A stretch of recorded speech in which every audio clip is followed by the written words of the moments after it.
السلام عليكم ورحمة الله. ازيكم عاملين ايه؟ ازيكم يا بنات؟ وحشتوني كتير قوي من الفيديو اللي فات للفيديو ده. يوم جديد وفيديو جديد كله نشاط وحيوية وطاقة ايجابية. يومنا النهاردة بسيط وخفيف ولطيف. بصوا بقى، هنبتدي اليوم كله كده بحاجات بسيطة جدا. بس قبل ما نبتدي الفيديو، شكرا لاخواتي وحبايبي من خارج مصر ومن داخل مصر اللي دخلوا عندي جديد على القناة. شرفتوني ونورتوني، كملتولي ال1000 مشترك. يا ريت بقى كده تكملوا ال2000 والتلاتة عشان القناة تكبر بكم ولكم فضلا وليس امرا. لسه مشتركش في القناة يشترك في القناة ويفعل زر الجرس ويعمل كلمة الكل عشان كل ما ننزل فيديو يوصل لكم اشعار بيه. يلا كده يا حبايب قلبي بقى كده نبتدي الفيديو بكل طاقة وبكل نشاط وبكل حيوية، ونقول بسم الله توكلنا على الله. يلا نبتدي الفيديو. اول حاجة كده بقى هنعملها، كان المطبخ زي ما انتم شايفين كده عندي شوية مواعين. قلنا نظبط ايه، نظبط الفيديو كده. نظبط المطبخ ونعين المواعين اللي احنا غسلينها ونظبط المطبخ من حوالينا عشان ايه، نبتدي اكلنا النهارده. بقى اكلنا النهارده كده بسيط وخفيف خالص.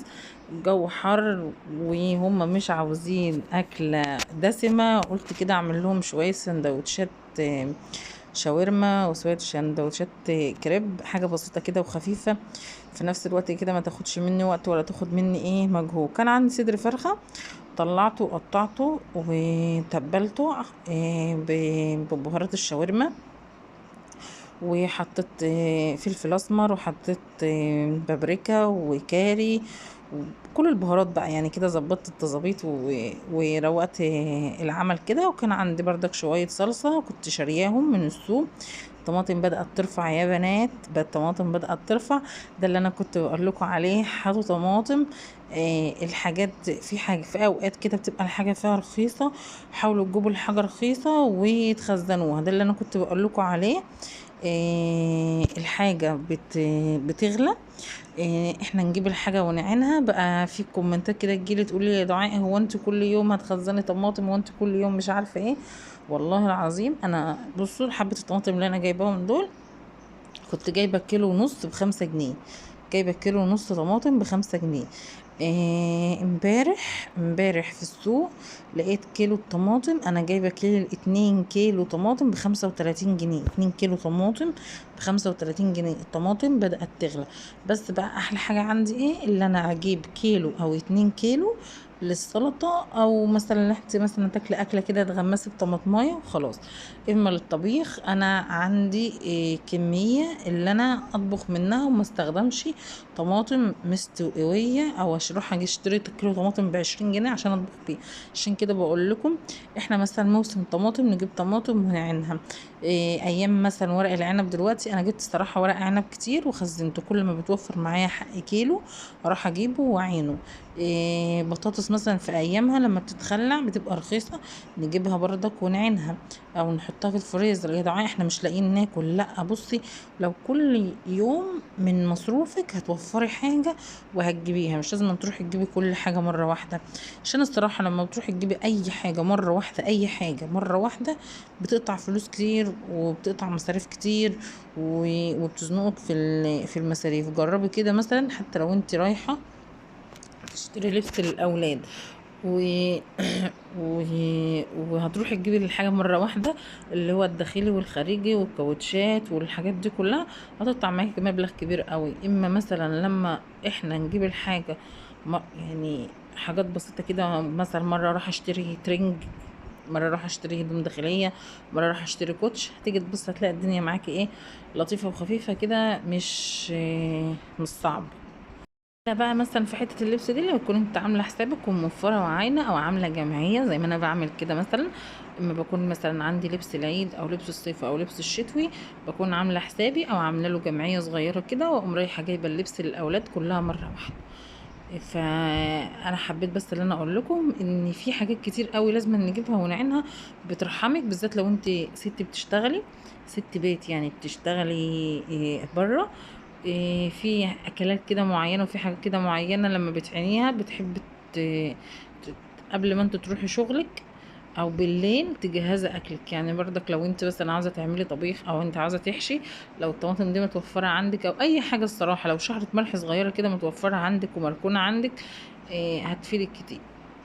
المهم صدر الفرخة اهو انا حطيته شوحته كده بمعلقة سمنة وحبة زيت. وهقطع بقى الفلفل الالوان والبصل والحاجات دي كلها، واقوم بردك مشوحاها مشوحاها بقى. انت بتتبلي صدر الفرخه ازاي؟ ده انا زي ما قلت لكم بجيب بهارات فراخ، بهارات شاورما، وبتبلها بكوبايه لبن وفلفل اسمر وملح، وبقوم حاطه كل البهارات دي. لو انا بحب البابريكا، بقوم حاطه عليها بردك شويه بابريكا، ولو في كاري بردك بحب الكاري بقوم حاطه عليها شويه كاري، واقوم متبلاها كويس. ومثلا بعملها من بالليل بعملها الصبح كده. المهم ان انت تسيبيها حوالي ساعه تشرب من التتبيله، وبعد كده تعملي زي ما انتوا بقى شايفين كده. بقطع بقى البصل والخضروات عشان احط بقى فيه. انا عندي اولادي ما بيحبوش الخضروات خالص، فانا بقى بحاول ان انا ادخل لهم الخضروات في قلب اكله زي دي كده، بتضيع فيها. حد يقول لي الشاورما يا دعاء ما بتتعملش كده، لا انا بحبها كده، انا بعملها كده. بصوا انا بعملها بقى كده، تبقى ميدوبك كده. حتى ساعات كمان اعملها لهم كده، واعمل لهم جنبهم طبق مكرونه وياكلوها عادي من غير ما اعملها في سندوتشات ولا اي حاجه.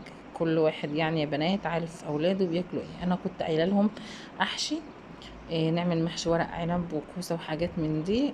اول واحد محمد قال لي يا ماما مش واكل محشي، احنا مش هنفضل كل اسبوع ناكل محشي. قلت له ما انت عاوز ايه؟ قال لي يا تعملي بيتزا يا تعملي اي سندوتشات او اي حاجه. قلت له خلاص بلاش البيتزا ونعمل سندوتشات. صدر فرخه واحد والله. يعني انا لو كنت هعمل محشي كنت هتطلعي فرخة كاملة، او هتروحي تشتري لحمة، او هتروحي المهم اي حاجة.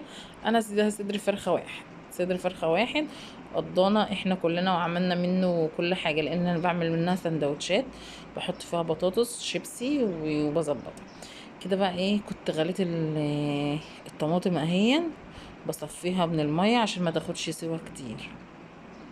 يعني انا بسم الله ما شاء الله الحبه دول مش هيصفوا على حاجه، بس كل ما بنزل السوق ولا حبه كده بقوم رايحه جايباهم. يعني مثلا 2 كيلو 3 كيلو. وكان عندي بقى الصراحه البت تلا بنتي انا وهي كان نفسنا ناكل الكوبيبه. كان عندي كيس كده تايه في الفريزر، طلعته بردك وهي عملته، اللي هي الكوبيبه الغمراوي دي من العيد، من العيد والله العظيم. بفتح الفريزر كده لقيته، وانا بطلع كيس الجبنه الموتزاريلا. قلت له بقى تعالى يلا اعملك. حد يقول لي فين التوفير يا دعاء؟ ده انت هتعملي اكلتين 2 ولا 3 مع بعض. ما هقول لكم على حاجه يا بنات، انا مثلا عندي ايمان دي صغيره لسه، فعشان اعمل اكله سندوتشات دي انا عاوزه لها حاجه مش تعرف تاكلها. فلازم مثلا اعمل لها شويه رز، او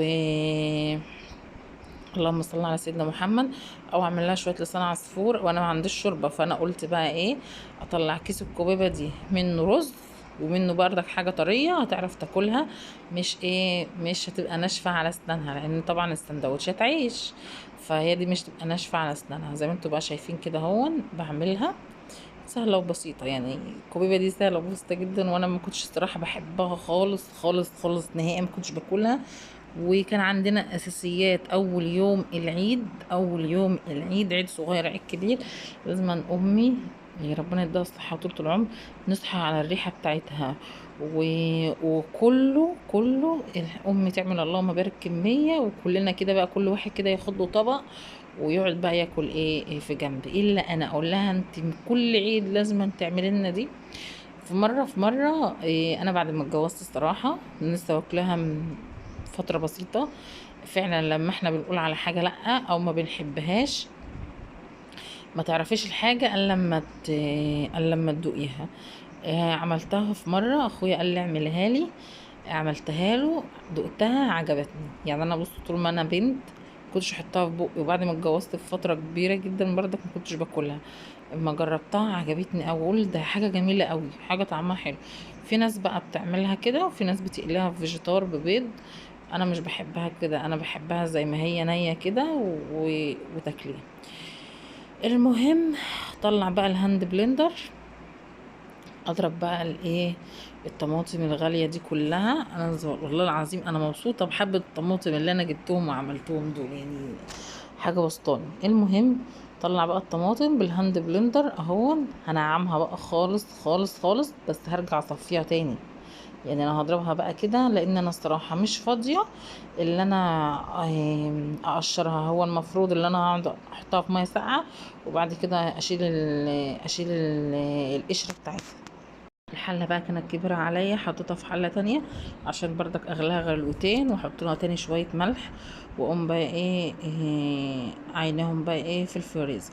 بس هعمل تركايه حلوه قوي قوي قوي، حاجه بقى ان هي إيه تحفزها، واللي هي تديها بردك طعم وتديها لون. احط لها بنجرايه. ده بنتي هتضربي البنجرايه بالهاند بلندر ازاي؟ اقول لكم لا، انا هضرب البنجرايه إيه في الخلاط. اجيب بقى الخلاط كده واخد حبه، واضرب بقى البنجرايه بيه، بحيث بردك اللي هي تبقى مفيده البنجرايه وفيها غذاء. وما بعرفش بردك ادخل البنجر غير في الطماطم. جربته مره في العصير الفراوله، العيال عرفوه ومرضوش ياكلوه، قالوا لي لا ما احناش واكلينه. المهم بقى يا بنات، زي ما انتوا بقى شايفين كده هو، اكتبوا لي في الكومنتات الطماطم عندكم كام. بص والله العظيم اكتر حاجه بتفرق معايا جدا جدا جدا لما الطماطم دي بتغلى، بزعل قوي. يعني انا بقول لكم انا جايبه 2 كيلو طماطم، الوليه كانت بتقول لي ب25 الكيلو ب20 جنيه، جبت 2 كيلو طماطم ب35 جنيه. لما الطماطم دي بتغلى بحس كده ان انا روحي راحت مني. يعني بتفرق معايا الطماطم جدا، لان انا من الناس اللي بتحب الطماطم، وبالذات بيجيلك وقت الطماطم فيه بتبقى معسله قوي، فانت بتبقى انت يعني بجد محتاجه الطماطم كده. المهم كل حاجه في البيت احنا بنحتاجها، كل حاجه في البيت كويسه. زي ما انتوا بقى شايفين كده هو، حطيتها بقى هجيب صفايه واصفيها ومع نفسها بقى. هسوي بردك زي ما انا قلت لكم الكبيبه، حطيت فيها شويه ملح، حطيت حبه فلفل اسمر، ولو عندك مكعب من المرقه، وقلبها بقى كده تقلبتين، وحطيت لها بردك نقطه زيت عشان تتفكك من بعضها ومع نفسها على البوتاجاز. تعالوا بقى نعمل السندوتشات. بصوا، حمرت بطاطس شيبسي، كانت ايمان بتقول لي يا ماما هاتي واحده، اديتها واحده. اعمل بقى سندوتشات. كانوا الصراحة العيال عندي كانوا جعانين جدا جدا، لان خلاص محمد قعد مع خلص الامتحانات من يوم الاثنين اللي فات، وتلا وايمان هما اللي بيروحوا الحضانة، فكانوا جايين جعانين قوي قوي قوي. يعني مش قادرة اوصف لكم كانوا جايين جعانين ازاي. حطوا اللايك يا اخواتي. ماشي، زي ما انا قلت لكم ده صدر فرخة هو، هعمل على قده، واللي هيفيض من العيش هحط اعمله بطاطس شيبسي وجبنه موتزاريلا بس، او ايا كان. المهم بقى الحشو بتاعنا الحشو بتاعك زي ما انت عاوز. انا هحط جبنه موتزاريلا و بصوا كل شويه قد ايمان واحده، واحط زيتون، ولو انت عندك خيار تبقى حاجه جميله جدا. وايه تاني يا دعاء؟ وكاتشب ومايونيز، وظبطي بقى الدنيا كده، حاجات بسيطة خفيفة. يعني نحاول على قد ما نقدر ما نعملش اكل كتير، او ما نعملش اكل فيه طبيخ. قبل ما تعملي الاكل انا بعمل كده، بعمل كده بريح دماغي، واسأل الاولاد انتوا هتاكلوا ايه، يعني اللي هيقولوا لي عليه احنا هناكله انا بعمله. عند ابو محمد يقول لي اللي انتي عاوزاه اعمليه، يعني انتوا اللي هتاكلوه انا هاكل منه. انا بقى لازم اسال محمد كل يوم احنا هناكل ايه النهارده، يعني عشان الاكل اللي انا اعمله ما يترميش خساره. ما عادش في اكل يترمي، ما عادش في حاجه تترمي. اي حاجه يعني عادت غاليه، واقل اقل حاجه عادت مكلفه، واقل حاجه عادت بتقطع مبلغ. فحاجه بسيطه يعني. كده كده انت كنت هتعملي فرخه لو انتوا بتحبوها والله، والاطفال كلها بتحب الحاجات دي. الاطفال كلها ما بتحبش ان هي تقعد على صينيه آه و و و ويقعدوا يتغدوا. هم عاوزين حاجه كده بسيطه، حته بيتزا، آه شاورما، عاوزين حواوشي. الاطفال كلها بتحب البرجر، الاطفال كلها بتحب الاكل اللي هو جاهز بتاع بره. هتقولي يا دعاء احنا بقى نفضل على طول على الحاجات دي؟ احنا معانا ميزانيه كده، احنا مش عارفه ايه. انا ببص لها من ناحيه ان انا مثلا هروح اعمل بطاطس وكشري وبتنجان وسلطة، هيكلفني برضه، هيكلفني. فاقل اكل عاد بيكلف، فاحنا نشوف الاكل اللي الاولاد بيحبوه، وبحاول بقى في نص الاسبوع كده او اكله بقى بسيطه كده في اي وقت. المهم كله اكل خير وبركه، وربنا يديم عنا الصحه والستر والرضا وراحه البال، اللهم امين يا رب العالمين. ده كانت اخر الاسبوع، يعني ده كان روتين اخر الاسبوع. يوم كان كله شق بالنسبه ليا لان انا كنت صاحيه بدري. آه، عملت فيه حاجات كتير قوي قوي قوي قوي. ابقى ارضى انزل لكم الفيديو تاني. نشوف بقى اعمل كل الكميه دي ونرجع مع بعض تاني عشان ما اطوللكوش الفيديو.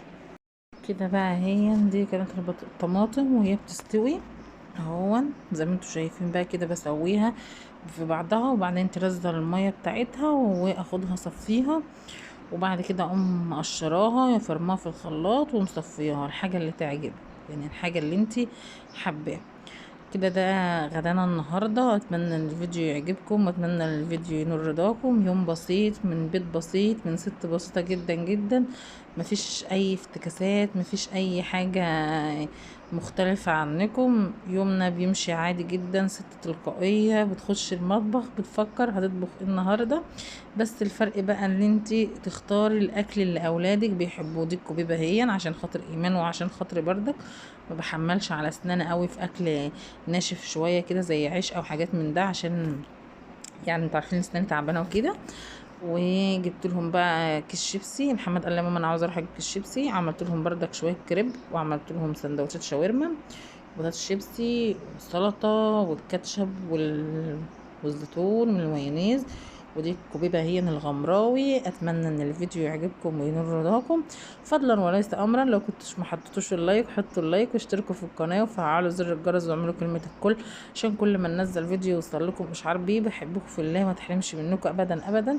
يا ريت بقى تسيبوا لي كومنتات حلوه زيكم كده وتشجعوني في الكومنتات وتقولوا لي تسلم ايدك يا ام محمد لو كنت وصلت لغايه هنا.